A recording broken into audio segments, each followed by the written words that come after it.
Warning: the following content may not be suitable for all listeners and contains crude humor that may be offensive to some. Listener discretion is advised. This is Satire is Not Dead.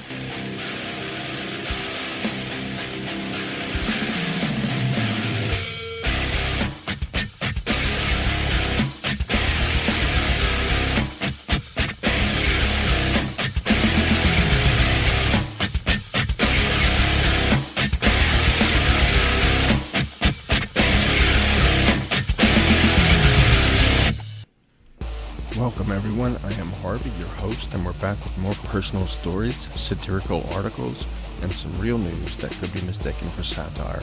This program is brought to you by Cinescape Media. You can learn more about this program and their other programs by visiting their website, cinescape.media.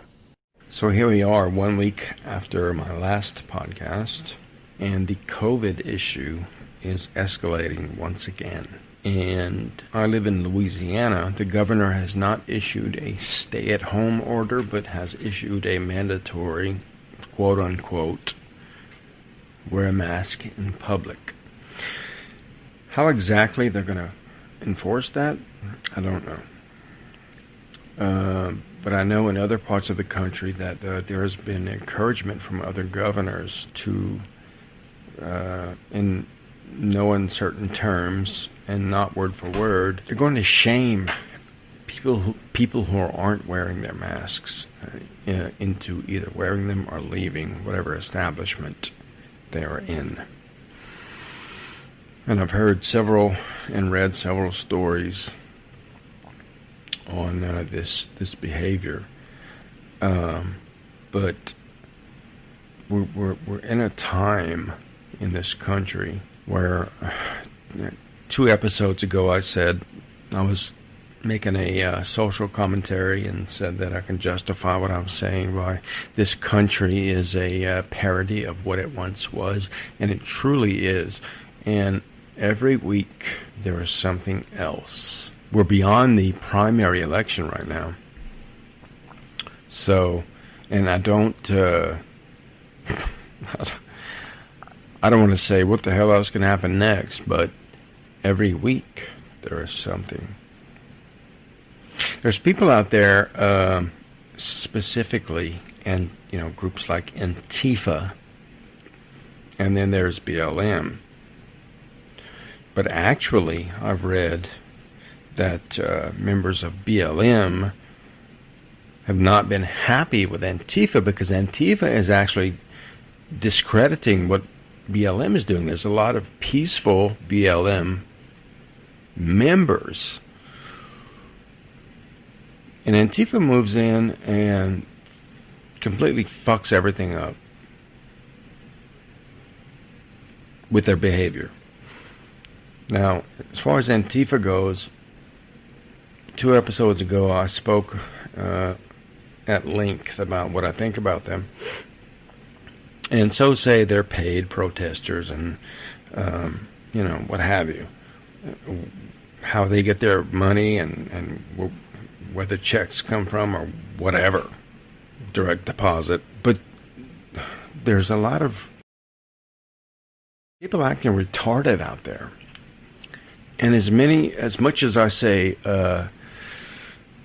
crass and inappropriate things on this podcast, this is a time where I use the word retarded as I feel appropriate to the people who are out there raising hell, destroying things, pitching a fit to get what they want, whether they're doing it if they want something or if they're just being prompted to do so by people over their heads. But they really are, their belief, their logic, their reasoning, their decision-making is retarded. And the word retard specifically is a verb that means to delay or hold back in terms of progress, development, or accomplishment. How many of these assholes, these brats that are out there, does that description fit? And it really bugs me because There's no way you can earn a living, go out and work a full-time job, and then have time to do all this bullshit that they're pulling out there. They're destroying businesses. They're hurting people. And they're just being pests for a cause. What the root cause is, I don't know. I mean, it's up for debate. There's a lot of ideas and a lot of theories out there. But it drives me absolutely bananas. Makes me angry because the root cause of this, the violence started after George Floyd was killed. And it was unjust and it was wrong. But since then, people are being manipulated, controlled, prompted, triggered, if you want to use that stupid New Age word, into doing things that they wouldn't ordinarily do. And a long time ago, as a Republican voter, I used to be a very vocal Republican voter. And at some point that things weren't going the way I liked, and I was very unhappy, and I actually got into a depression over politics and who's running the country and how it was being run. And I decided to just step away because I would listen to news radio. At night I would watch Fox News and whatever conservative programs were on. And so I decided to just shit can everything, just to stay away from it. And I didn't plan on it being a year, but it turned out to be about a year. And so I started to ease back into listening, watching, whatever, the news. And that 1 year did me a lot of good, and this is what it did for me. It made me realize that no matter what political affiliation you are, the people that you vote for don't care about you. They're not working for you. All they want from you is your vote. You're nothing. You're like cattle going to a sale barn. And I realized this, and it made me see that the biggest issue, the most overriding characteristic that I see, and even to this day, especially right now, we're being played against one another as American people. And as Americans, it should be okay to have differences. I have my opinion, you have your opinion, and that's fine. You shouldn't have to go to fucking feud over blood for it, or destroy businesses over it, or swear, if I ever see you, I'm gonna. Opinions and beliefs and ideologies, if they differ, it should be fine. It's okay. What troubles me right now is that there are people who are being manipulated that don't even realize it. I don't care what their belief system is, what party they belong to, what they eat for breakfast. I don't give a shit.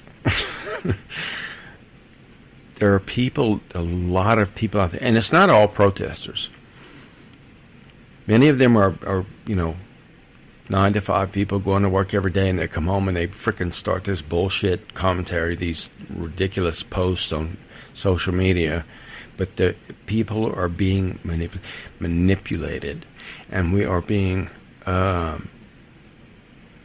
It's like the old. Years ago, my mom played a lot of card games, and there was this deck of cards. I don't even remember what they were called, but there was these two bull terrier breeds, and I'm not trying to generalize, that were chained together, that were just fighting each other because they couldn't get away from each other, and that's where we are. we're being manipulated to not like each other, to hate each other, to do things to get back at something. They don't even know what the fuck they're doing out there.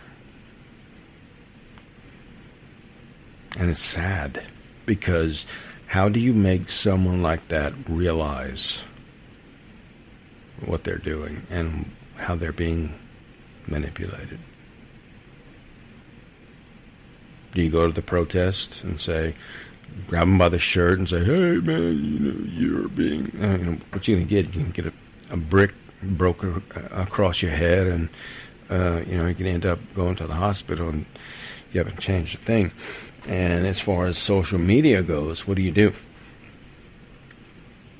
Do you offer to go talk with the person?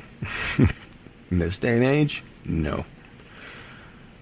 So you get into it over social media, bickering, debating, whatever you want to call it, and nothing is resolved. Because I've never seen, I'm 52 years old, and I've was there when the internet was in its infancy, and then social media started to bloom, and people's opinions started to just be thrown out there, and whatever else, before there was any control over what content was put out, was out there. So I know, and I've seen, and I've read, and I've done it myself, unfortunately. The arguing will never stop on social media, because it's an anonymous media. You can say whatever you want. The term is a keyboard warrior. I'm gonna kick your ass. You show up here and I'll whatever. But I've never seen anyone debating, if you want to use the word debate as a civil term. I've never seen one person who has debated with another person saying, I see your point, and you really changed my view on this issue. And from now on, things are going to be different. I'm going to think differently, and I'm going to act differently. I've never seen that. Never. And honestly, person to person, some people would actually do what they said they would do. But those are the people who are so stupid and lacking in control of their emotions that they just would do whatever to get what they want, and wouldn't think through the consequences. But the majority of people on social media, face to face, they wouldn't talk the way they write, if you want to call it writing, on social media.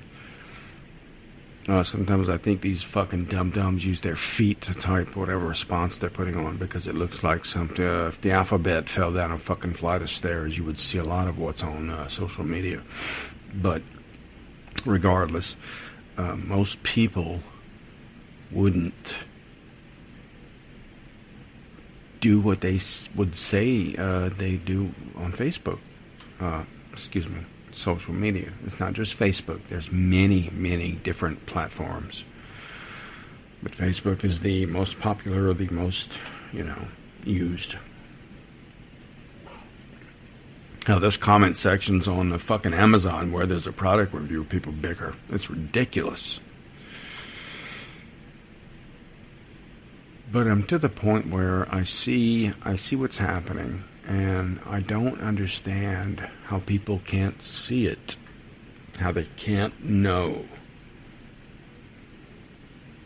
how they're being fucked with. Their mind this is psychological warfare. And I'm sorry that, this is supposed to be funny, but right now we're not. I'm going to get to some stuff in a few minutes, and whatever. But what I'm seeing is just, how can people not know? Maybe they're like I was way back, and just believed what they read, believed what they see on the news. I remember a long time ago when I was a child, I was in school, And we started to get into, and I don't want to hear any shit over evolution and all this bullshit, but we were being taught in grade school how we evolved from primates. And so this was new to me, and so I went home to brought the textbook, and it showed a picture of the monkey gradually standing up straight into a modern human being. And we were eating supper, and yes, we were a nuclear family. We had 3 meals together. Everyone sat at the table and ate or didn't eat. If you didn't eat, you didn't get any food. And so I brought the textbook to the table and showed my dad. And it's like, hey, look, did you know that we were from this? And he got pissed off. And he said, this is what he said: if you want to believe that shit, go ahead and believe it. But everything you read in a book, just because it's in a book, doesn't mean it's true. And I've never forgotten the last part of that statement. So much information that's put in textbooks and history books and on social media and fake online articles, fake online news sources. I think if Dad had never said that to me, I wouldn't give a shit. But you have to look at everything with a very discerning eye, with a very skeptical eye, with being able basically to think for yourself. And there's a ton, so many people out there in America right now who just cannot. They don't have the ability because they weren't taught to think for themselves. And it shows right now. People like me, the working class, whatever, we're seeing it, we're watching it happen. We go to work every day and we get home, we see it, but these dummies out there don't understand that they're chess pawns. What the big game is, I don't even know. I can't. I don't have enough oversight, insight, whatever you want to call it, to be able to tell you exactly what's happening.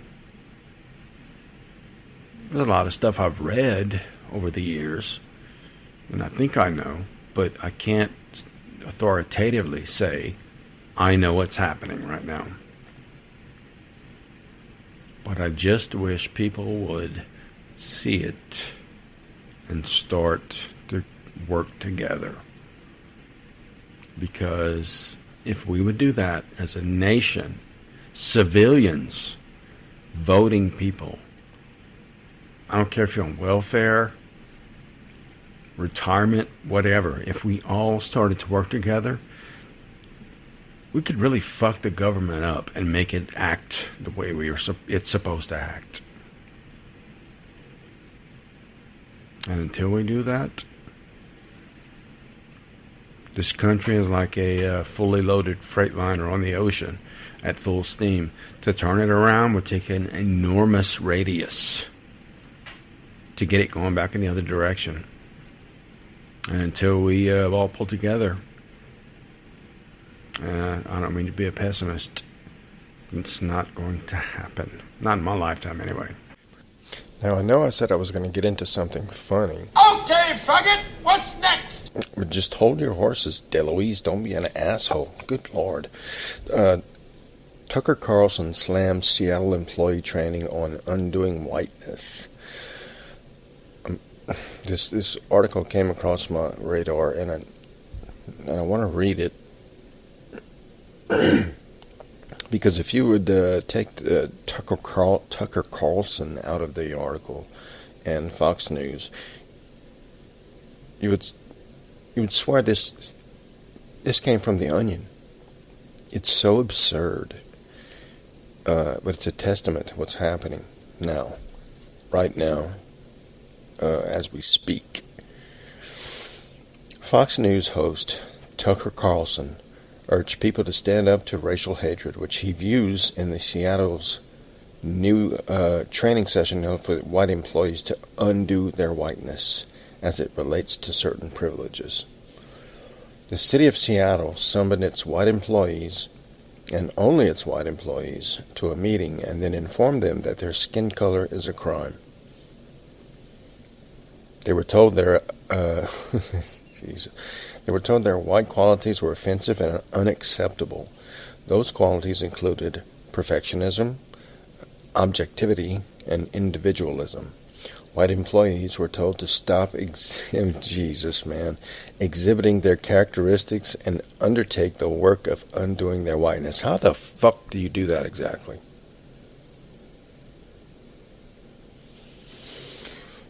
Oh my God. The training session dubbed interrupting internalized racial superiority and whiteness encourages white employees to let go of comforts such as guaranteed physical safety, control over the land. What the fuck is that? I don't know. And social status and relationships with some other white people. The training also goes through a flowchart on how white people cause harm to, and the article says, abbreviates POC. We know what that is, people of color, and how they're unable to see opportunities to be allies to minorities. Prepare to be unemployed, pale employees of Seattle. Your color disgusts us, Carlson said Thursday, of what he believes the agenda entails. All that actually happened in Seattle. Carlson accused people who support this type of program of being hypocritical in their views, comparing it to a type of conversion therapy that's been done on gay and transgender people. The people doing the attacking, by the way, would tell you with a straight face how opposed they are to gay conversion therapy because, of course, it's immoral to try to change people's intrinsic qualities. He said, "This isn't about principles. It's about hate, humiliation, and power. It's about hurting people. It always is. Telling people they're inferior because of their skin color was wrong when it happened 60 years ago in Alabama. It is every bit as wrong when it happens today in Seattle or at Yale or Google headquarters or you're at your kids' elementary schools." Carlson also encouraged people to speak out about training that they feel uncomfortable about, calling the Seattle training a form of race hate. Attacking people on the basis of the race is a sin. There is nothing worse for a country, he said. They can try to disguise it with Orwellian terms like anti-racism, but this is the purest kind of race hate. It will destroy America faster than anything else. Don't put up with it. Resist, speak out, fight back. This is totally wrong. Until you stand up, it will continue. Attention to racial equity heightened following the May 25 death of George Floyd in police custody. Protests that began as demanding justice have broadened into calls for a national reckoning and reconsideration toward practices and symbols deemed racist and oppressive. This is an example of what I was saying in my previous segment. Nothing's going to change until we learn how we're being manipulated. And it's not going to happen unless we learn to work together. I don't care what color you are, where you're from. If you're a citizen of this country, we have to work together and put a stop to this shit. So that is it for this edition of Satire is Not Dead. Thank you for joining me, and join me every Wednesday. And don't forget to like, subscribe, download, and visit cinescape.media and check out there's a lot of other great podcasts on Cinescape Media. So remember that this country is a parody of what it once was. Have a great week.